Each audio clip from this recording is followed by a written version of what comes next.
Now, over the past 2 years, since the beginning of 2007, Nadal and Federer have played 7 finals. Nadal just now knows they had 4-3 in their rivalry. This was a wonderful setup for Paris, a preview. It's kind of been the same thing that's been happening over the past couple of years, which really is quite extraordinary when you look at how many great clay court players there are out there. I think that the disappointing thing for Federer fans really is going to be that, the whole theory that this is Federer is gathering information. Yeah, Nadal is great on clay, but Roger's busy figuring him out what he can do. That's kind of been blown out of water. A Federer win here would have done some important things. It would have distributed the 3 Masters titles of the major master titles of the spring among Djokovic, Federer, and Nadal, each of them with 1. Now, Nadal is ahead 2-1. He beats Federer and Djokovic back-to-back here in Hamburg, the last big tournament before Rome. So he goes in as a big, big, big favorite. Instead of the final in Hamburg turning into something that's going to spice up and juice up the rivalry, everyone's shaking their head saying, what can Federer do to beat this guy? Now, on the WTA side, the tournament in Rome ended up with Jelena Jankovic winning. No surprise there.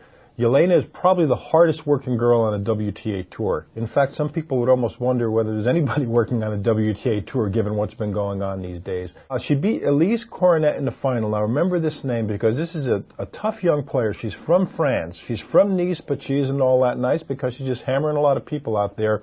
So while Cornet, or Cornet as the French would say, is going to be one of the fresh young faces to watch at the French Open, Roland Garros could really belong to the Serbs this year. They got close last year. They were both in the semis, Ana Ivanovic and Jelena Jankovic.